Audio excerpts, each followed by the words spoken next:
Kerja-kerja flushing radiator dan juga saluran air bagian engine dah pun siap. Korang boleh tengok nih, ini bukan pasir ya.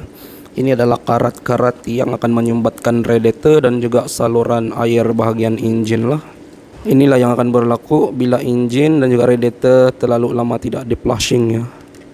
Isu kereta ni temperature suhu akan naik 4 bar, lepas tu akan blinking. Jadi bila kita cek saluran air ke bagian engine memang kotor dan radiator juga sumbat. So ini akan memerlukan kerja-kerja flushing lah.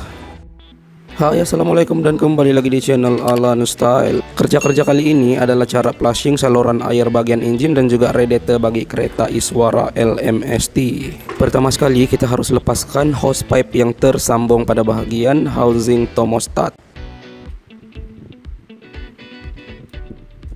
Setelah hose pipe-nya dilepaskan, kita perlu lepaskan 2 bolt size 12 yang terikat pada bahagian housing thermostat.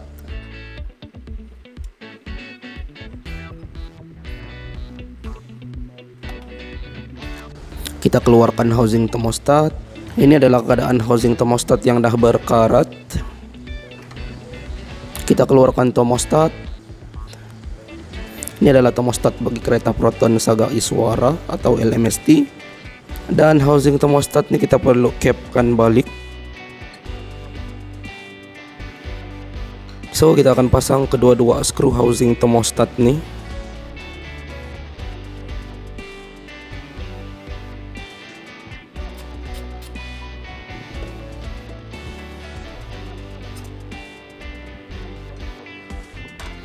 Setelah itu hose pipe daripada radiator ini kita akan pasang balik.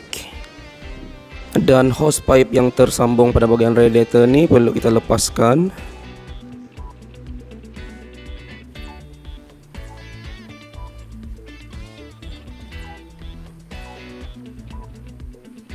Dan juga hose pipe yang tersambung pada bahagian bawah radiator ini.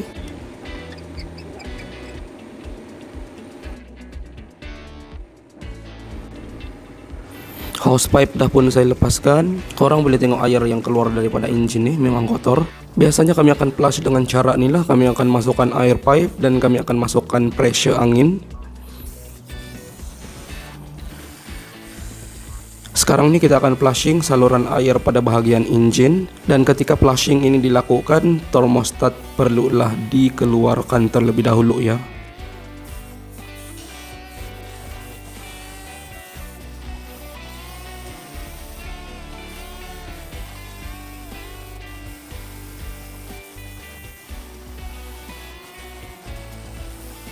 Semasa flushing dilakukan, elakkan distributor terkena air. Korang boleh cover menggunakan plastik. Setelah itu kita lepaskan hose pipe yang tersambung pada bagian housing thermostat. Dan kita akan sambungkan hose pipe pada bagian radiator sebab kita akan flushing radiator. Radiator cap kita perlu pasang. Kita masukkan hose pipe dan juga pressure angin. Flush menggunakan pressure angin berulang kali sehingga air yang keluar daripada bawah radiator itu benar-benar bersih.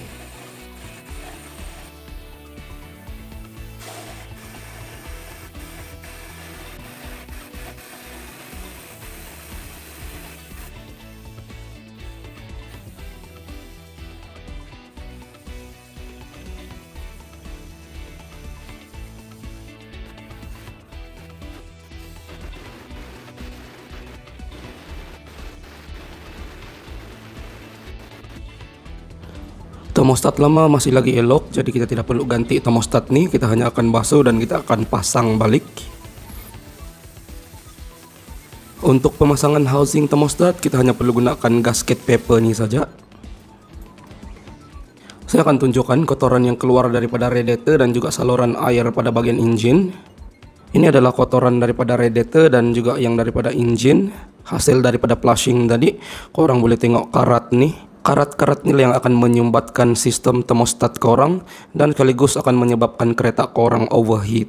Apabila karat pada radiator kereta korang lebih teruk daripada ni, kita flushing radiator pun tak guna sebenarnya. Radiator korang perlu dihantar ke pusat servis untuk menyelesaikan masalah. Bergantung pada radiator korang jugalah sebab ada radiator yang tak boleh diservis sebenarnya. So thermostat housing ini kita keluarkan balik untuk bersihkan permukaan sebelum kita pasang gasket dan juga thermostat. Sebelum gasket dipasang, permukaan housing ini perlu dibersihkan dan juga yang bagian manifold ini perlu bersihkan menggunakan scraper.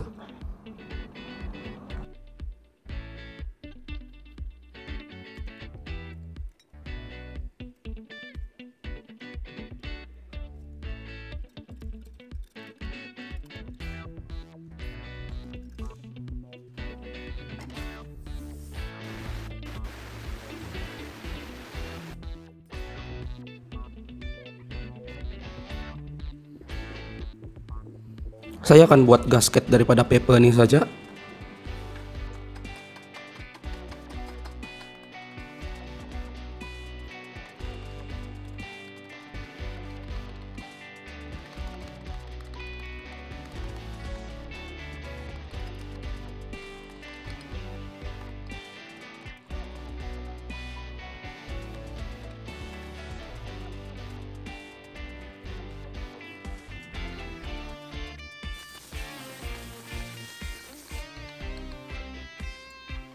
Kita pasang thermostat.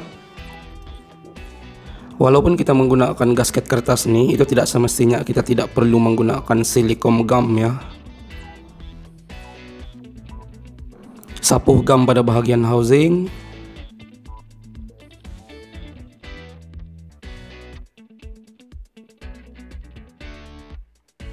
Dan tampalkan gasket kertas nih.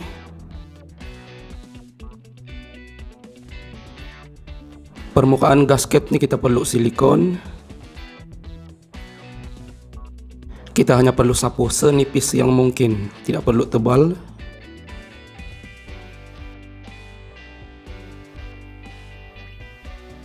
Dan thermostat housing ini bolehlah dipasang. Pastikan kedua-dua permukaan antara thermostat housing dan juga manifold dalam keadaan kering. Kita skrukan balik menggunakan bolt size 12.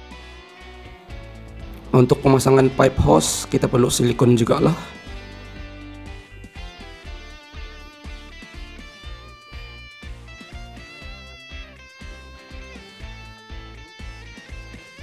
Kita ikat menggunakan T size 10.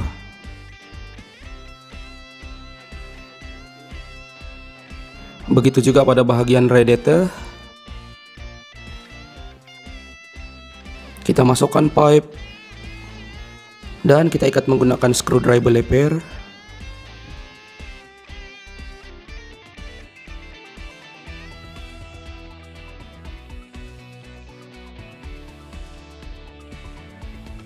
Untuk penggunaan coolant, terserah korang nak guna coolant brand apa. Kami menggunakan coolant brand ni. Sebotol ni pun dah cukup. Setengah tuang dekat speteng dan setengah lagi masukkan ke bahagian radiator. Dengan ini selesailah sudah kerja-kerja penyelenggaraan dan baik pulih ganti water pump, flushing radiator dan juga engine. Kereta dah running dalam setengah jam. Temperature dalam keadaan elok, maintain 3 bar, yang mana sebelum ni temperature naik ke 4 bar dan dia akan blinking. Itu menandakan engine dalam keadaan panas. Sekiranya korang sukakan konten ni, jangan lupa share video ni dan subscribe Alan Style channel. Tanda support korang kepada saya dan juga channel ni. Salam dari saya Alan Style dan kita berjumpa lagi di next video.